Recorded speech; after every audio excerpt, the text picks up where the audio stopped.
look, I worked, like you said, in the belly of the beast. I worked on Wall Street for 15 years. I worked at Bankers Trust in New York City. I worked at First National Bank of Chicago. I've worked in London for an interdealer broker. I've done everything under the sun.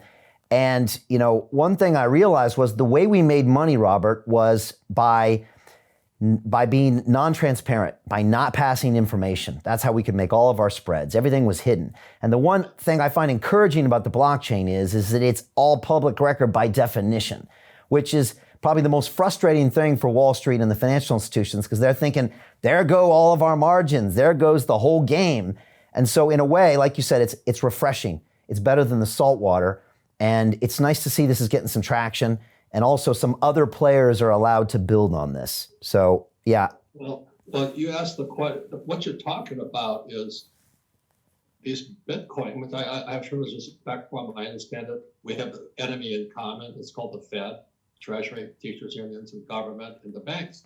The big challenge is this, as you know, if it goes to Fed coin or Euro coin or Yuan coin, the banking system's finished. It'll disintermediate.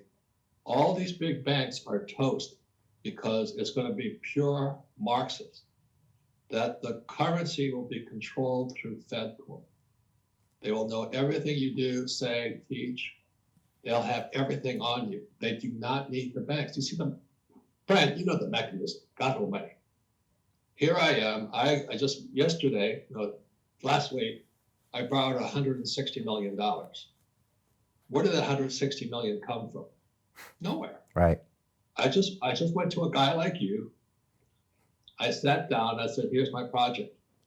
I said, this is how much money I need.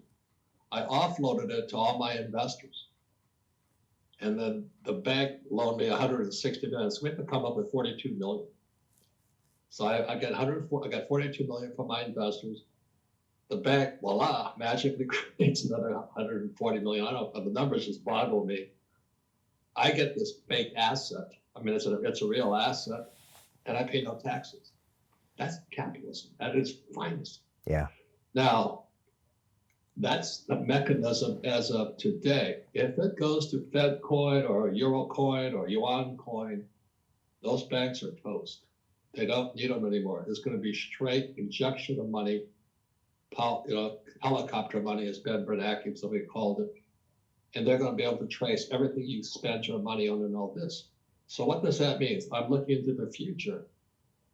That means in 2021, June, which is right now, I'm accumulating as much gold, silver, and Bitcoin, preparing for the day when it goes to Fed coin. What is FedCoin? Is FedCoin when they create their own crypto around the dollar? Is that what you mean? Yeah.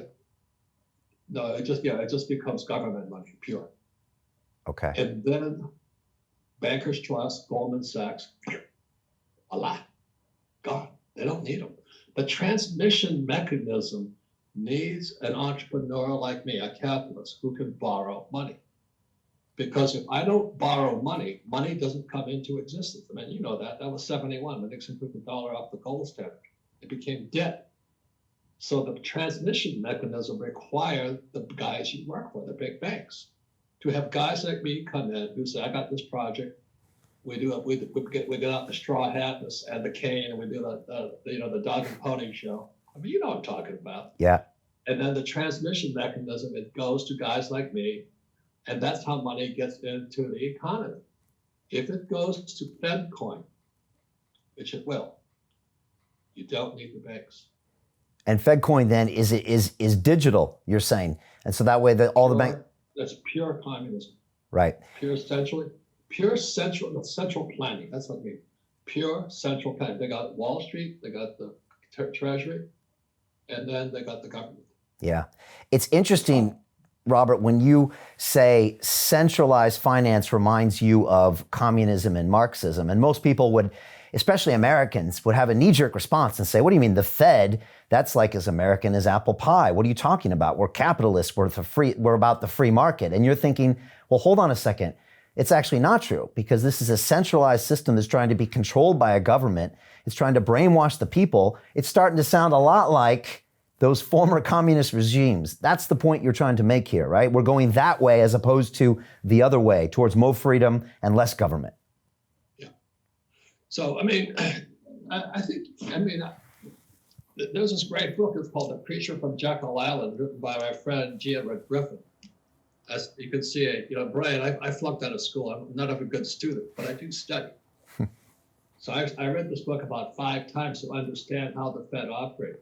So the Fed was created in 1913. Guess what else was created in 1913? IRS, Internal Revenue Service. So if you get the big picture, that's why you Bitcoin guys, you're peeing in the ocean of abundance. There's so much more money to be made, but as a capitalist, I don't need money. I just store my money in gold, silver, Bitcoin, Ethereum, just because where else am I going to put it? Right.